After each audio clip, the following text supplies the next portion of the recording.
안녕하세요. 역학의 기초 강좌를 진행하겠습니다. 오늘은 제4강 주역에 대한 기초 이론에 들어가겠습니다. 일단 여러분들이 아셔야 될 것이 이 역학이라는 것이 굉장히 복잡합니다. 그래서 그리고 또 이게 정설이 제대로 정립되어 있지 않고 각 학파마다 어떤 현상을 분석하는데 접근하는 방식이 너무나 판이해요. 그런데 다 일리가 있는 방식이기 때문에 무조건 이렇게 들어가게 되면은 막 서로 설이 다르니까 헤매게 돼버리는. 그래서 제가 지금 역학의 기초에서 하는 거는 가장 기본적으로 제가 지금껏 각종 종교나 철학 그리고 신화에 이렇게 적용을 해서 실제적으로 나름대로 검증이 됐던 것들을 중심으로 해서 핵심적인 것들만 이렇게 기초 이론으로서 설명을 하고, 요 기초 이론이 좀 안정이 된 뒤에 본 이론은 따로 또 강좌를 진행을 하려고 합니다. 그러니까 이건 초급 과정이라고 이렇게 생각해요. 초급 과정이다. 지금 하고 있는 건 초급이다. 이렇게 생각하시면 됩니다. 그래서 우리는 하도 낙서로는 양대 신서, 도서가 성인들에 의해서, 보통 이제 성인들이라고 이렇게 많이 추앙을 하는데, 이제 이 하도는 이제 복귀 씨가 받은 거고, 낙서는 홍봉 구주로 우왕이 받아서, 이 도상이 등장을 하게 돼서 이것이 이제는 음양오행의 가장 기본적인 도상이 돼서 여기 숫자와 음양오행이 운행이 있다고 하는 거죠. 그래서 이것은 상생, 오행의 상생, 수화목금토의 상생, 이거는 상극 구조로 이렇게 돌아가는 거로 해서 여기에 구궁 정의도에 들어와 있는 거는 숫자는 낙서가 들어오고 화도는 괴로 들어온다. 근데 이 괴라고 하는 것이 복희 씨가 창안을 한 것이다 그 얘기죠. 그래서 복희 씨가 창안을 해서 8개를 구성을 해서 지난 시간에 8개에 대한 괴상, 물상에 대해서 살펴봤습니다. 그래서 되도록이면 이 8개의 물상을 다 외우고 계시면 좋죠. 분석하기에 좋습니다. 상징 분석하는데 굉장히 효과가 막강하기 때문에 이거를 외워놓으면은 상당히 도움이 돼요. 그래서 기본 과정에서 진짜 공부하실 분만 하시라는 거예요. 공부를 하실 분이 아니면 외울 필요가 없고, 진짜 이 방면으로 계속 공부를 해나가실 분은 외우시는 게 좋다 그 얘기입니다. 역공부를 계속 하시는 분들은 열심히 하셔야 되니까 외우셔야 됩니다. 그래서 여기에 이제 8개가 이렇게 배치가 되고 숫자가 배치가 됐다는 거죠. 하도 낙서. 그래서 8개를 복귀 씨가 그렸다는 거죠. 그리고 거기 8개는 물상을 가지고 있다 이런 얘기죠. 그래서 물상 이렇게 됐는데, 그런데 이제 복희 씨가 기원전 3,500년 정도 사람이니까 지금부터 한 5,000년이 더 넘게 5,500년 정도 뭐 짧게 가면 5,000년 이상 되는 사람이니까 인류 문명이 보통 한 기원전 4,500년 막 이 정도밖에 안 보고 있거든요. 현재 지금 고고학적 그거로는 멀리 가면 뭐 기원전 만년까지도 가지만은, 그러니까 어떻게 보면 이게 굉장히 오래된 거라는 거죠. 이 8개가 그렇게 권위를 부여를 했을 수 있다 그 얘기죠. 그러니까 복희 씨가 굉장히 이 복희 씨라는 사람이 굉장히 중요한 사람이에요, 사실은. 그래서 이 복희 씨가 이왕이면 복희 여화도 자체도 이렇게 알고 있으면 좋아요. 복희 여화도를 보면 복희 씨, 여화 씨가 이렇게 뱀 구조로 꼬여 올라가면서 위에는 태양, 아래는 달, 그 다음에 이렇게 별들이 이렇게 있고, 그 다음에 여기는 여화 씨는 콤파스를 들고 있으니까 원을 그리고 있는 거죠. 그러니까 여화 씨는 땅을 상징하는 여성인데 하늘을 향하고 있는 거고, 복귀시는 이 거리 같은 거를 재는 거 있잖아요. 이런 거 측량하는 자를 가지고 있으니까 삼각자 같은 개념이니까 이거는 땅을 상징하는데 복귀시는 하늘을 상징하는 남성인데 오히려 땅을, 그러니까 하늘은 땅을 향해서, 땅은 하늘을 향해서 이렇게 간다는 거죠. 항상 투영을 해 나간다는 거예요. 상호간에 거울처럼 투영해 나가면서 결국에는 이 음양이 상생상극하는 구조처럼 이렇게 거울처럼 투영해 나가면서 천지가 서로 투영해 나가면서 땅은 하늘에게 자기의 그 의지를 구현을 하려고 하고 하늘은 땅으로 자기 의지를 구현을 하려고 하는 거예요. 어떻게 보면 이런 것들이 좋은 관계로 보면은 조화로 갈 수 있지만은 잘 안 되는 경우는 투쟁 관계가 되는 거예요. 천지간의 투쟁 관계가 일어날 수가 있는 거죠. 그런 것을 이제 상생이다, 상극이다 이렇게 표현하는 거예요. 이렇게 돼서 이 그림이 굉장히 중요한 그림이기 때문에 이 그림도 외워두시면 좋아요. 이런 그림이 있다는 걸 확실히 알고 계시면 좋아요. 자, 저는 역사적인 얘기는 하지 않겠습니다. 태호 복귀시가 무슨 우리 환단고기상의 환웅의 12번째 아들이다. 한 4번째 환웅인가? 태우이 항의 12번째 아들이다. 그런 개념으로 이렇게 역사적인 얘기를 하시는 분들도 있는데, 저는 일단 역사적인 건 다 덮고 가는 겁니다. 복귀시가 무슨 중국의 시조다. 이런 거 다 덮고 가는 거예요. 그건 사망 5제 중에 사망의 첫째다. 이런 개념 다 덮는 거예요. 그거는 이제는 보는 게 아니고, 그냥 순수하게 이 이치만 공부하는 걸로 보겠습니다. 그랬을 때, 복귀시가 이렇게 그어놓은 팔개는 말 그대로 팔개라, 이 효가 3개로 돼 있잖아요. 3개인데, 이렇게 3개로 돼 있죠? 3개인데, 이 3개가 3개씩 짝지어가지고 6개로 이제는 한다는 거죠. 그래서 이렇게 3개, 이렇게 짝지어가지고 6개로 이렇게, 가령 여기 건개와 건개를 합해서 중천건개 만들고, 이런 식으로. 그 다음에 태개와 건개를 합해서 쾌개를 만들고, 이런 식으로 해서 작대기가 이게 효라고 그랬죠. 효가 6개가 있는 하나의 궤를 구성하는 걸로 해서, 그러니까 효가 3개가 있는 거를, 가령 여기서 이제는 요거와 건개와 태개를 보면은, 요걸 가져와서 이렇게 보면은 어떻게 되는 거예요? 요걸 가져와서 보면은,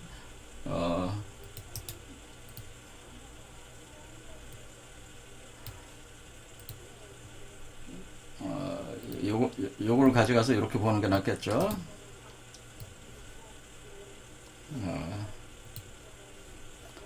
여기다 보겠습니다. 요 구성이니까, 요 구성은, 이렇게 보면은, 여기면 하늘, 가령 여기다 이제는,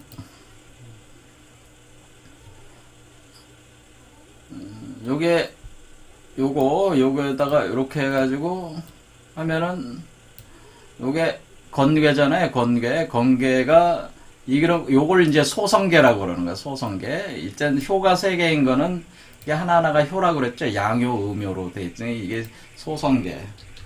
그러니까 소성계와 소성계가 만나면은 건계가 상괴, 위에 있는 괴, 이게 밑에 있는 게 태계가 아래에 있는 괴가 이렇게 합하는 식으로 되면은 이것이 이제 요렇게 6개로 된 걸 요걸 대성괴 이렇게 하는 거죠. 이게 대성괴 이렇게 되는 거죠. 그래서 이 대성괴를 구성을 하게 되는데 그게 여기 천택리다 이런 식으로 되는 거죠. 읽을 때는 어떻게 읽으냐면은 천택 위에서부터 읽는 거죠. 위에서부터 이름을, 그러니까 여기 건개는 천이잖아요. 그렇죠. 그 다음에 택에는 택이잖아요. 요 자연물을 가지고 읽는 거예요. 그러니까 천택리. 그러니까 괴의 이름은 천택리 이런 식으로 이게 천택리 이런 식으로 읽게 되는 거예요. 그래서 이런 식으로 두 개의 소성계가 합해서 한 개의 대성계를 만들면서 위에 있는 걸 상괴, 아래에 있는 건 하괴라고 해야 되겠죠. 상소성계, 하소성계. 그래서 그 6효로 이루어진 대성계가 구성이 되는데, 그렇게 따지면은 우리가 이거를 88에 64에서 64궤가 형성이 되는 거죠. 64궤가. 그러니까 형성을 해서 좀 더 어떻게 하냐면은 좀 더 복잡한 그 현상을 설명할 수가 있다, 이런 얘기가 되는 겁니다. 그렇겠죠. 이렇게 좀 더 복잡한 현상을 설명할 수 있는 64개로 기존의 8개를 확장을 해서 88에 64. 그러니까 여기서 88에 64 해서 64개를 형성을 했는데, 이것이 이제 복귀시 이후에 이 궤를 가지고 이제 확장을 해 나간 거죠. 64개를 형성을 해 나갔다. 이렇게 했을 때에 이 64개를 가지고 이제는 그 역 구조를 만들게 되는데, 이제는 그 8개만 가지고 하는 게 아니라 64개를 가지고 역 구조를 만들 때에 여기 주역만 있는 게 아니고 어떻게 됐냐면은 여기 60개를 형성을 할 때에 주역이라고 하는 것은 주나라의 역이다, 그런 뜻이에요. 주역은 주나라의 역. 그러니까 지금 그 복귀시가 나올 때는 나라 이름이 없어요. 그런데 나라 이름이 본격 등장하는 건 하나라 우왕 때부터, 그때 하우왕이 그게 이제 하나라가 되는 거잖아요. 그래서 하우왕 때부터 자기 자식한테 왕위를 물려주기 시작해요. 하우왕 때부터. 우왕부터 자식에게 그 왕위 계승을 시작하니까, 이제 그 이전에 그 사망오제 시대, 그러니까 사망오제라고 하는 것은 뭐냐면은 사망이 삼황이라고 하는 것이, 우리가 이제 태오복희, 뭐 의견이 다 틀립니다. 그러니까 이게 사람들마다 좀 다르게 보는 게 있어. 학자들마다. 그 다음에 뭐 염제신농, 헌원항제, 공손헌원, 뭐 이런 식으로 보는 경우도 있고, 여기 여와씨가 있으니까 태오복희, 아예 태오복희, 뭐 여와 이렇게 해가지고 여와를 넣으면 돼. 그러면은 공손헌원은 사망에 들지 않고 오제로 가는 거예요. 그러니까 사망오제가 있다는 거예요. 사망오제. 그래서 삼오의 이론으로 돼. 삼황오제. 사망오제에서 맨 끝에 있는 오제가 요순이란 말이에요. 요순왕 다음이 바로 우왕이에요. 그러니까 사망 요순 이후, 그러니까 사망 오제 맨 끝에 오제, 그전에 뭐 소금천도 있고 뭐 전옥고양도 있고 뭐 여러 있어, 고신씨도 있고 뭐 여럿이 있는데, 그거 뭐 다 하면 복잡해지면, 일단 사망 오제가 있어서 맨 끝에 요임금과 순임금이 있다. 이렇게 할 때 그 뒤에 요순우 이렇게 가는 거예요. 그러니까 이제 우왕부터 이제 하나라가 나는 거다. 하나라가 이제는 본격 시작이 됐다. 왜냐면 이게 이제는 왕위 계승이 자식에게 시작하는 거예요. 그러니까 이 하나라가 시작하는데, 하나라 다음이 어떤 왕이면 탕왕에 의해서 은나라가 건국이 되죠. 하은주. 그래서 그래서 은나라가 건국이 되고, 그러니까 하나라가 기원전 2300년 정도 되는 거고, 그 은나라는 그 이후에 또 되는 거고, 그 다음에 주나라가 은나라가 몇 년 정확히 모르겠어요. 1600년 정도가 기원전 아마 이럴 정도 될 겁니다. 그 다음에 주나라가 그 문왕에 의해서 주나라가 성립이 되는데, 이렇게 하은주로 내려온다, 이렇게. 그렇죠? 이렇게 하은주로 내려올 때, 그러니까 요순 임금 다음에 하은주로 중국의 그 역사가 내려온다, 이렇게 보시면 돼요. 그렇게 기술이 된다. 이렇게 할 때에 이 하은주의 하나라의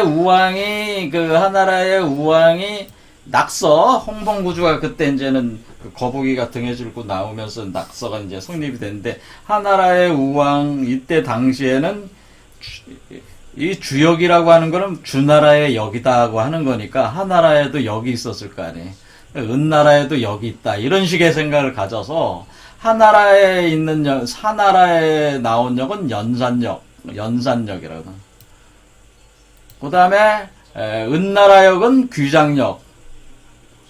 연산은 여기 있습니다. 연산은 여기 그 정연이라는 사람이 이걸 이제 얘기한 건 하나라는 연산이고 은나라는 귀장이다.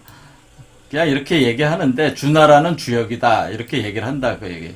그래서 연산역, 귀장역. 그러니까 이 이전에도 64개를 가지고 그 연산역이다, 귀장역이다 이렇게 역이라는 걸 했다는. 그러니까 여러분이 생각할 때 역이라고 하는 것은 주역만 있는 게 아니고 역이라고 하는 것은 그 어떤 사물의 현상을 분석하기 위해서 쓰는 거기 때문에 그 구조를 다양하게 배치를 해서 분석을 하는 거거든요. 그러니까 연산역 구조가 있고 귀장역 구조가 있고 오늘날 우리가 보는 그 주역이라고 하는 것은 주나라 역의 역이라고 하는 거예요.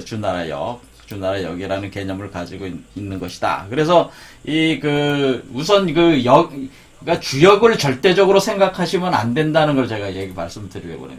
주역이라고 하는 것은 그냥 주나라에 있어서 정립된 역이다 이렇게 생각하고, 그럼 역이라는 건 언제든지 사물의 현상을 분석하는데 되게 효과적이라면은 다른 방식으로 언제든지 구상을 할 수가 있는 거예요. 그러니까 주역이라는 것에 너무 집착할 필요가 없다. 그러나 어쨌거나 주나라 문항이 주역을 만드는데 이 문항이 아주 주도적 역할을 하게 됩니다.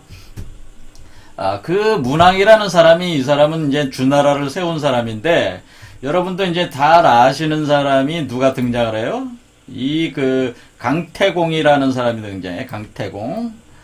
뭐 중국 드라마를 좋아하시는 분들 또는 중국을 좀 아시는 분들은 뭐예요? 강태공이라는 사람 유명하죠. 강태공이, 이 사람이 이 사람들 이제 주역이 아니라 역학의 대가였어요. 그 다음 병법의 대가였어요. 여러분들이 잘 아는 육도삼약이라는 그 병법서를 쓰죠. 그러니까 어떻게 보면 세계 최초의 그 병법사라고 보면 돼.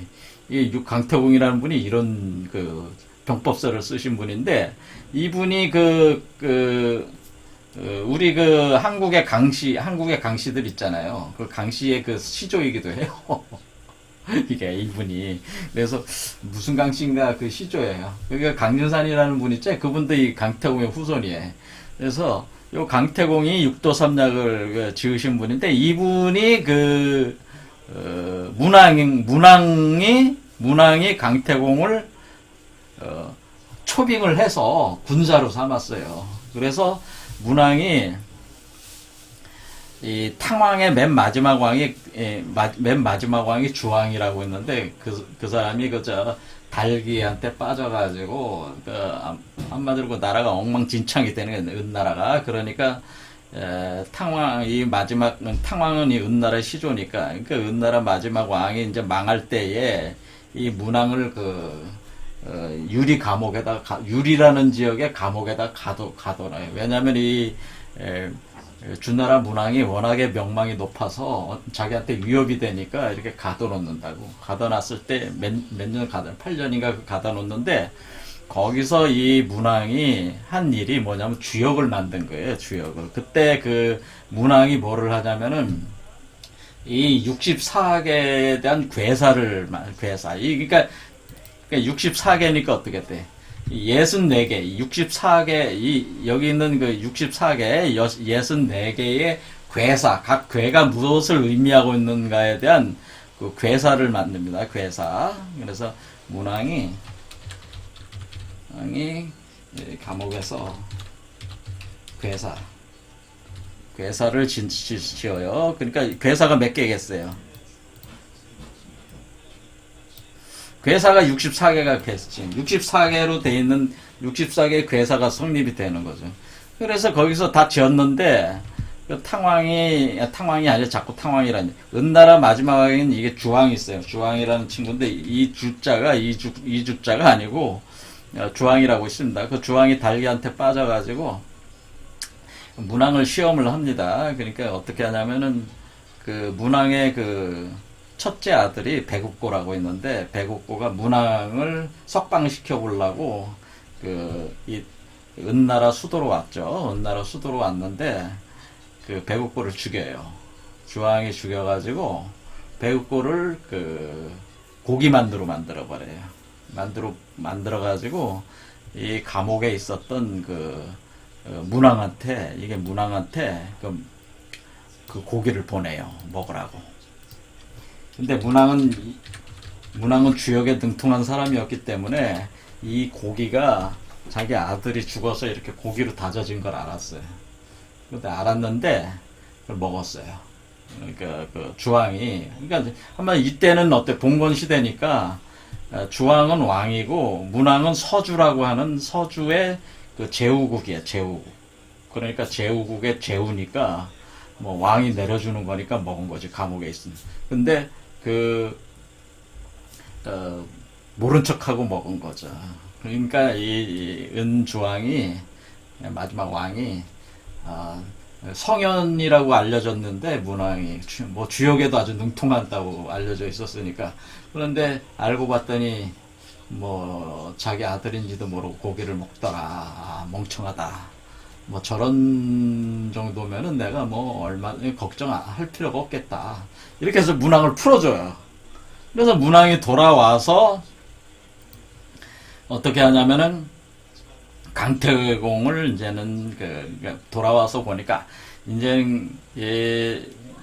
이게 서주라고 그래. 서주. 그러니까 서쪽에 있었던 그 나라에, 그래서 서주라고 하는데, 이 서주의 제후국의 제후였는데, 서주 공이죠. 그땐 공국, 귀족 자규에 따라서 그 나라가, 그러니까 공국부터 나라 이름을 지을 수가 있거든요. 그러니까 어쨌든 서주의 제후국으로서 굉장히 강력한 적이었는데, 돌아와서 이 은나라를 멸해야 되겠다는 결심을 하게 됩니다. 결심을 해서 이렇게 사람을 찾아다니는 거죠. 그러면 이걸 모든 전쟁을 지휘할 군사를 찾아야 돼. 예? 그래서 찾은 사람이 강태공이에요. 강태공을 만나게 되죠. 강태공이 낚시질 하는데 거기 가서 가만히 보니까 강태공이 낚시질 하는데 미끼가 낚시가 이렇게 굽어 있질 않고 쫙 펴져 있으니까 물고기가 물어도 그냥 입이 쭉쭉 빠져나 도망가니까 문왕이, 아이 노인네가 낚시질 하는데 그거 뭐 하고 계시냐고, 물고기도 목 남는 낚싯대를 가지고 낚시하냐고. 그러니까 강태공이, 내가 사람을 낚으려고 하는 거지 물고기 낚으려고 하는 게 아니다. 그래서 이때 강태공 나이가 70을 넘겼어요. 그때 당시에도 70을 넘겼으니까 엄청난 나이죠. 그때까지 공부만 계속 죽도록 해가지고, 사실은 강태공 마누라가 마씨 부인이라고 하는데, 마씨 부인한테 쫓겨나서 돈도 못 벌어온다고. 그래서 집에서 쫓겨나서 이 서주로 와가지고 낚시질 하다가 문왕을 만난 거예요.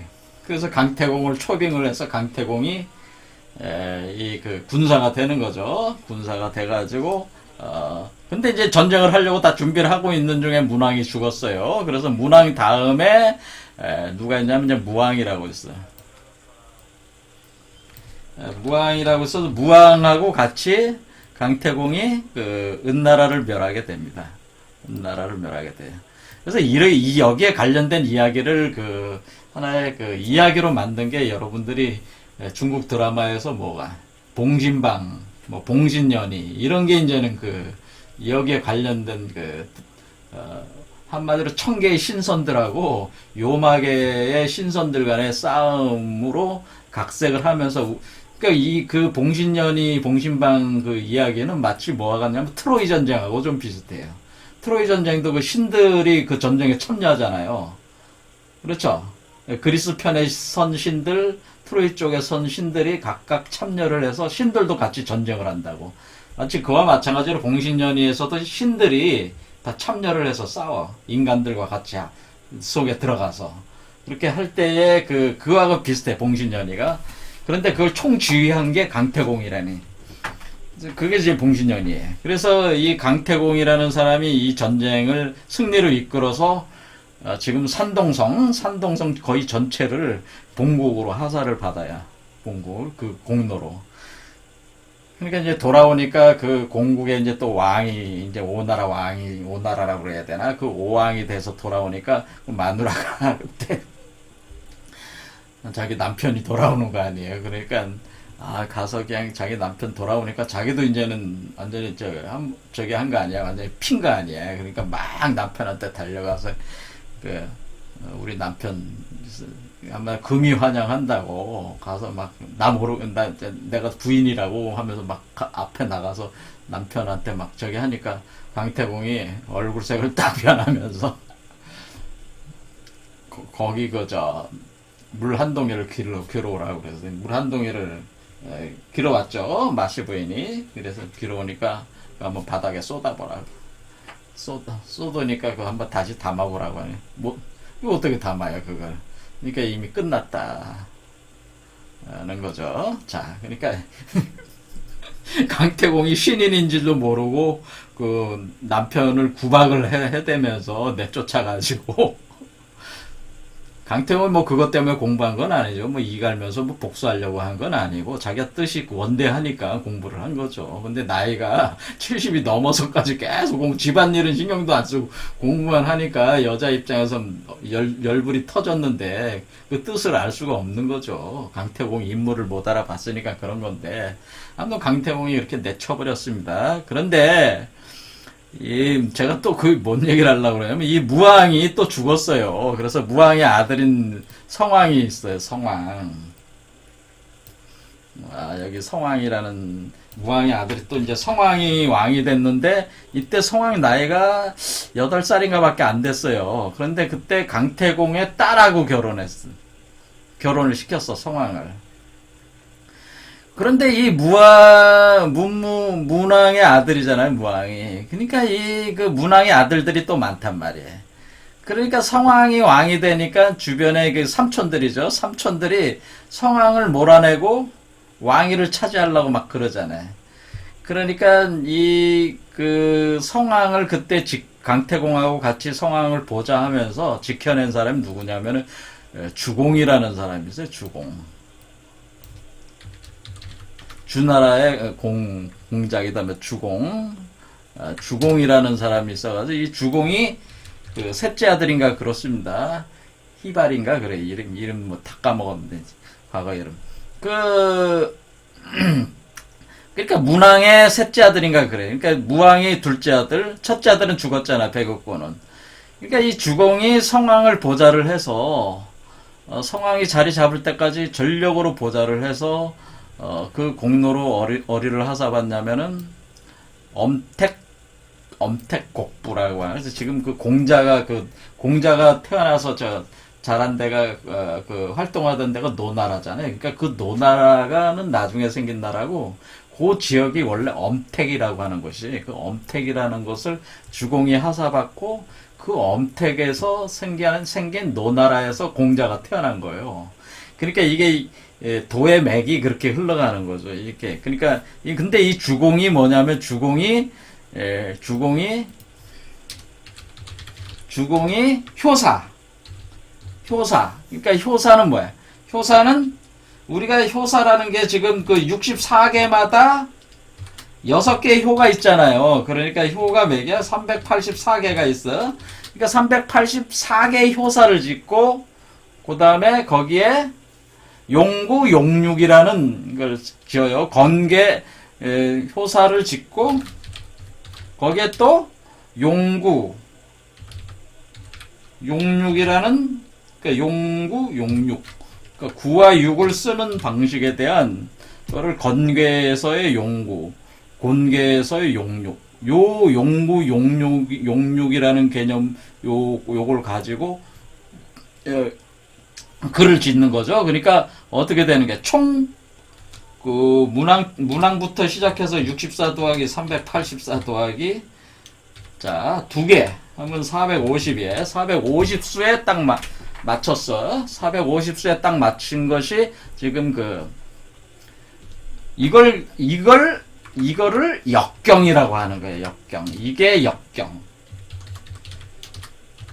그러니까 우리가 주역이라고 할 땐 사실 이 역경을 얘기하는 건데, 자, 이게 역경입니다. 그래서 이렇게 문왕과 주공이, 문왕은 괴사 64개, 주공은 효사 384개에다가 그 다음에 용구 용육 해서 450수를 맞춘 거니까, 지금 여기를 잘 보면은 어떻게 됐냐면은 요 하도수는 1부터 10까지니까 55잖아요. 아, 여기 하도는 1부터 10, 1부터 10까지 다 더해봐요. 55잖아요. 그렇죠. 근데 낙서수는 10이 없잖아, 10이. 그렇죠. 1부터 9까지 45수잖아요. 그러니까 상당히 이거는 어떤 하도적인 상생 운동이 약화되면서 상극적 운동을 강조해주는 방향으로. 그렇죠. 그러니까 인류 자체의 문명 자체가 상생의 힘보다는 상극의 힘이 강해지는 것을 표현해주고 있는 거죠. 450수를 45수에 맞췄단 말이에요, 이게. 그래서 맞췄다. 그래서 이 주역이라고 하는 것이 이제는 인류 문명이 봄, 여름에서 가을로 넘어가는 그 전환점을 어떤 표현해주는 역이다. 이렇게 볼 수도 있다. 저는 그렇게 봅니다. 다른 분은 이런 의견이 없지만은 저는 그렇게 본다. 그런데 이제는 이때가 이제는 문왕이 주나라가 그러니까 천하통일을 하게 된 거죠. 은나라를 없애고 천하통일이 되니까 이게 봉건국에서 왕이 된 거고, 나머지는 다 제후가 돼. 제후라는 말 다 아시죠? 그 제후가 뭐야? 공작, 자작, 백작, 이런 것 귀족들이잖아. 근데, 거기서 제후국 이름을 쓸 수 있는 건 공작. 그 공작이 제일 높아.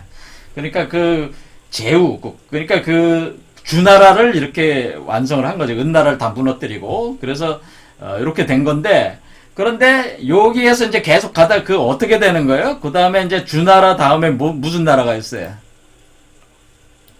주나라를 무너뜨리고 천하통일한 게 누구야? 진나라지, 진나라. 진의 누구예요? 진의 시황제잖아요. 진시황제, 영정. 그렇죠? 진의 영정, 진시황제. 진시황제가 천하통일을 다시 하잖아요. 그때는 어떻게 하냐면은, 이 봉건제를 혁파를 다 해버려요. 그러니까, 왕이나,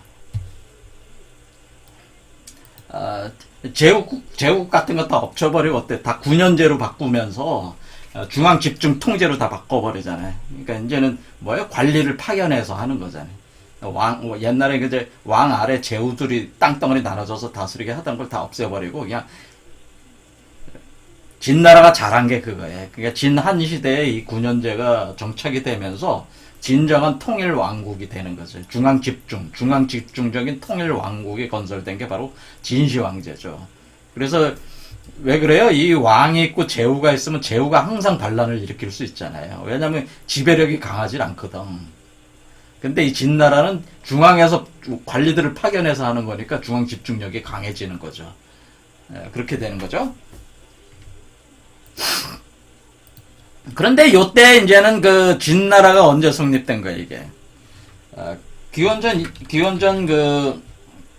진한이 한나라가 설립된 게 기원전 202년인가 그렇잖아요. 그러니까 이게 기원전 몇 년 돼? 200년이라고 보겠습니다. 기원전 200년이니까 200년 정도 되고 이렇게 보면은 제가 이제 다 까먹었으니까 이 주나라가 통일한 거는 이때가 무왕 때 통일한 게 기원전 한 1250년이로 이렇게 본다. 이렇게 보면은 거의 한 1000년 차이가 나는 거잖아요. 근데 요 사이에 마지막에 뭐가 있어요? 진시황제가 통일하기 전에 춘추 전국시대가 전개가 됐잖아요. 그 춘추 전국시대에서 등장한 인물이 공자잖아요, 공자. 공자가 기원전 500년 정도가 이 정도, 5, 600년 정도 되는 사람인데, 기원전 5, 600년 전에, 5, 600년 정도의 그 공자가 출연을 하는 거죠. 그게 뭐야? 그게 어디서 출연한 거냐면 이 주공이 하사받은 엄택이라는 곳에서 거기 노나라가 생기게 되니까 노나라에서 공자가 이제 나오게 되는 거죠. 그래서 공자가 이 주역을 그때는 종이가 없었으니까 어때 죽간에다가 다 썼으니까 죽간에 죽간들을 묶는 게 그게 그 가죽으로 묶잖아요. 근데 가죽이 3번 끊어질 때까지 그러니까 위편삼절이라고 그래요. 위편삼절 가죽끈이 3번 끊어진다.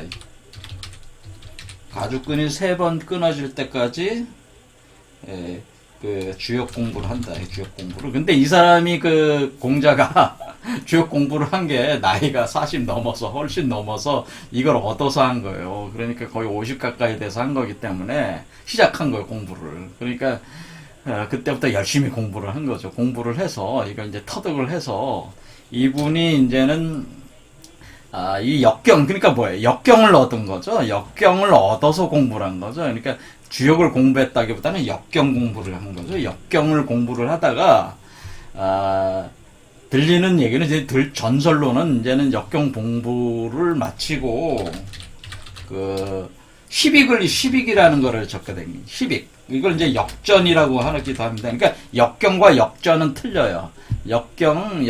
경이 있지만은 전은 뭐예요? 전은 그 공자가 지은 거란 말이에요. 그래서 역경을 기초로 십익이라고 해서 여기 요게 이 날개 같은 걸 달았다 뭐 그런 뜻이에요. 그러니까 해석이죠. 어떻게 해석하는가에 대한 이게 이제 역전이라고 그래요. 역전을 지은 거예요. 근데 공자가 다 지었다고 하는 얘기도 있고 그런 서로 채용하는 사람도 있고 그 공자가 그걸 다 어떻게 짓냐 다 따져 보니까 뭐 여러 사람이 참여해서 만들어진 것이다. 그래서 어쨌거나 십익이라는 거를 붙게 돼 역경에. 그게 십익이 뭐냐면 단전상, 단전하, 상전상, 상전하, 문헌전, 계사전상, 계사전하, 설계전, 서계전, 잡계전 이렇게 해서 총 10개의 전이니까 10개의 익 해가지고 이걸 붙이게 되는 거예요. 그럼 어때? 이게 45수에 준하는 거에 10개를 붙이면 또 55수가 되는 거잖아요. 그래서 이 450을 45수로 그냥 끊어버리면은 55수 또 하도수에 또 맞춘다. 뭐 그런 측면도 있는 거죠. 이런 식으로 해서 이렇게 해서 주역이라는 것이 이제는 정립이 돼가지고 오늘날 이제 공부를 하는 것이다. 그런 얘기예요. 그래서 지난 시간에 제가 말씀드린 것 중에 설계전 얘기를 했잖아요. 설계전. 그러니까 이 8개에 대한 물상에 대해서 기록되어 있는 게 이 설계전이고, 예? 이 8개 물상, 그리고 이 설계전에 바로, 선천복귀 8개, 후천문항 8개, 정역 8개, 요거에 대한 내용이 설계전에 기록이 되어 있는 게, 그러니까 역경에 기록되어 있는 게 아니고, 소위, 저는 뭐 권위를 좀 더 부여하기 위해서 공자가 다 했다고 이렇게 가정을 하고, 공자가 지은 설계전 안에 이런 복귀 8개, 그러니까 8개는 복귀가 지었지만은 이렇게 배치를 하는 거 있잖아요. 이렇게 배치를 하는 거에 대한 내용들은 설계전 안에 있기 때문에 만약에 공자가 설계전을 다 지었다면은 공자의 철학 사상이 이게 다 여기에 녹아 있다는 거죠, 사실은. 그렇죠. 그러니까 우리가 훗날 김일부 선생님께서 이 궤상을 짓고 나서 설계전을 보니까 설계전에 그게 공자가 말한 거와 이것이 부합이 되더라. 그래서 김일부 선생은 자기가 공자를 계승한 걸로 보는 거예요. 왜냐면 설계전에 있는 거니까. 설계전을 공자가 지었으니까. 그래서 공자가 한 말이 말로만 돼 있는 걸 그건지 모르고서 여태까지 몰랐는데 김일부 선생이 발굴해낸 거니까. 어떻게 보면 김일부 선생이 만들어낸 거를 이렇게 갖다가 붙였는지도 모르겠지만 이렇게 비교를 해서 이게 한 거니까 김일부 선생은 자기의 학의 기원, 학의 뿌리를 공자로 볼 수밖에 없다. 그러네. 근데 그것은 또, 문왕과 주공, 이거와 다 연결이 되는 거니까 이 주역을 공부하시는 분들은 다 뭐야? 아니, 뭐라는 게 아니고, 요 개념 자체가 어떻게 돼? 이 그 공자, 문왕, 무왕, 공자는 다 이 유학에 관련된, 유학. 그렇죠. 유학자의 그 흐름에 있다. 이렇게 볼 수가 있는 거죠. 자, 그래서 여기까지. 자, 이제 아셨겠죠? 자, 그래서 주역이라고 하는 것이 그 역경과 역전으로 구성이 돼서 역전을 10익이라고 한다. 역경은 문왕과 주공이 만든 것이고, 문왕이 괴사 64개를 지고 주공이 효사 384개를 진 뒤에 용구 용육한 것이고, 그것까지 지어서 450개의 글로 지어낸 것이고, 여기에다가 역전 10개, 10익 10개를 붙여서 그 완전한 그 주역을 이렇게 나름대로 틀을 잡아가지고 오늘날까지 전해오면서 사람들이 이걸 가지고 계속 공부를 하고 있는데, 과연 주역이 뭐냐? 이거에 대한 또 입장도 너무나 다르기 때문에, 자, 이거에 대한 분석, 자, 주역에 대한 분석은 안 하겠습니다. 자, 요 정도까지가 기본 이론이다. 그 얘기입니다. 이해가 되셨죠? 자, 요 정도까지가 기본 이론인데, 그렇게 해서 이것이 이제는 이 주역을 무조건 막 이렇게 하는 게 아니라 순서에 따라서 이렇게 해야 되기 때문에 순서를 이렇게 배치하는 1 중천군, 2 중지군, 3 수레둔, 4 산수무, 5 순천수에서 이것을 서계전이라다. 그러니까 여기 10익 중에서 뭐가 있냐면은 서계전이라는 게 있죠. 서계전. 서계는 순서에 따라 배치한 그 이치를 기술하는 건데, 요 서계전 순서에 따라 배치를 한 게 해놨습니다. 역경을. 그래서 그것이 이 순서에 따라 쭉 가는 거예요. 64개를 한 건데, 앞에 30개의 개를, 대성계를, 30개 대성계를 상경, 뒤에 34개의 대성계를 하경, 이렇게 해서 64개를 순서대로 이렇게 배치를 하는, 서계의 순서에 따라 배치를 하는 것이 우리가 보고 있는 그것이다. 그런 얘기죠. 이게 순서에 따라 왜 이런 순서로 가졌냐에 대해서 서계전에 설명을 나와 있지만은, 저는 그것이 좋은 설명이라고 보지는 않아요. 서계전에 대한, 서계전이 왜 이렇게 순서를 이렇게 배치를 했습니까? 라고 묻는다면 저는 다른 방식으로 설명을 하겠습니다. 하지만 지금 얘기하면 너무 복잡해지니까 지금은 나중에 본 과정에 들어갔을 때 이걸 설명을 하겠다. 그러니까 주역을 보는 방식에 대해서는 저의 관점이 따로 있으니까 그거는 본 과정에 들어가서 하겠다. 일단은 어쨌거나 이런 순서에 따라 이렇게 배치를 해야 되니까 배치를 했다. 그 얘기죠. 그리고 상경 30개, 하경 34개로 분류해서 했다. 그리고 우리가 그 8개의 요 배치 구조도 설계전에 나와 있는 것이다. 그건 설계전에 3장에 나와 있는 게 선천복귀 8개, 5장에 나와 있는 게 설계전 5장에 나와 있는 게 후천문항 8개, 그 다음에 정역 8개는 설계전 6장인데 제가 중천이라고 여기다 갖다 붙였습니다. 선천, 후천, 중천 이런 식으로 그냥 갖다 붙였어요. 왜냐하면 중정역이라고 하거든요. 또 김일부 선생이. 그래서 지금 우리가 널리 알려진 게 이 선천복귀 8개, 후천문항 8개, 그 다음에 중천 정역 8개. 전 이렇게 부른다. 근데 그냥 정역 8개라고 하는데 중천은 제가 갖다 붙였다. 그 얘기입니다. 그러니까 이런 이 도상도 다 외워두면 좋은데, 지금 현재 그 후천문항 8개 괴 배치와 숫자가 구궁 정의도에 배치된 것이다. 그래서 후천문항 8개가 사실은 현실적으로 설명하는 데 다 쓰이는 것이다 라고 하는 거죠. 그러니까 사실은 선천복귀 8개와 중천 정역 8개는 일단은 잊어도 좋다. 이거는 지금 외울 필요가 없어요. 그렇죠. 외울 필요가 있는 건 뭐야? 후천문항 8개 배치와 숫자 구조. 그럼 그대로 주궁 정의도에 와 있으니까 요걸 외워라. 그런 얘기. 그리고 여기 그림이 보이시면은 여기 다 써 있어요. 손개, 머리개, 공개, 이걸 순서를 외우시고, 여기 숫자를 외우시고, 여기에 구궁이 구성이 배치돼 있어. 구성이 일백수성, 이육토성, 구자화성, 이런 구성 배치도 외워두셔라. 이것도 나중에 이제 김운둔갑에서 설명을 하겠지만, 김운둔갑 구성 배치에서 중요한 배치예요. 그래서 외워두시면 좋다. 그러니까 이 자체를 외워두시면 좋다. 그러니까 자축인묘 진사오미 신유술래 요 자체 요것만 일단 외워두셔도 좋다. 그런 얘기죠.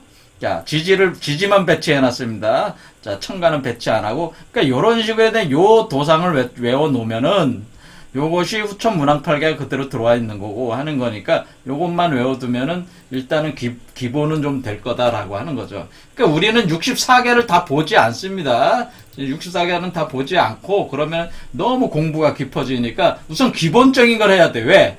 다음에 뭐가 또 나와요? 간지도수를 또 해야 돼. 60갑자를 해야 되기 때문에 60갑자가 굉장히 복잡해요, 또. 그러니까 이걸 다 공부하고 난 뒤에 이제 깊이 들어가야 된다. 그러니까 기본부터 막 60갑자 한데 또 뭐 해야 돼? 기문등갑을 좀 봐야 돼요. 그렇죠. 60갑자 공부하시고 기문등갑 더 나가면 6임도 조금 봐야 돼. 그러니까 깊이 들어가겠다는 게 아니고 이거 뭐 하나 공부하는데 10몇 년씩 20년씩 해도 몰라요, 사실은.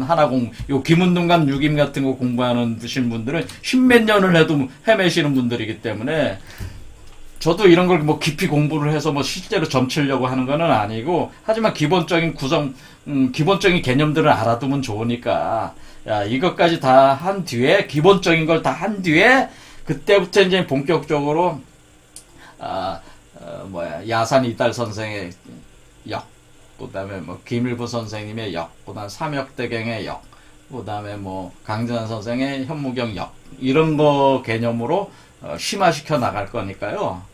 일단 요 기본 과정이 끝날 때까지는 요 순서들 계속 익혀 나가시면 좋다. 그래서 외우두라고 하시는 건 외우면 이왕이면 좋겠다 그러겠죠. 이거는 외워두면 좋겠다. 이 물상. 그 다음에 요 배치는 외워두면 좋겠다. 자, 2개 외워두면 좋아요. 요걸 외워두. 머리에 이렇게 띄워놓을 정도가 돼야 돼. 요거와 뭐예요? 이 물상.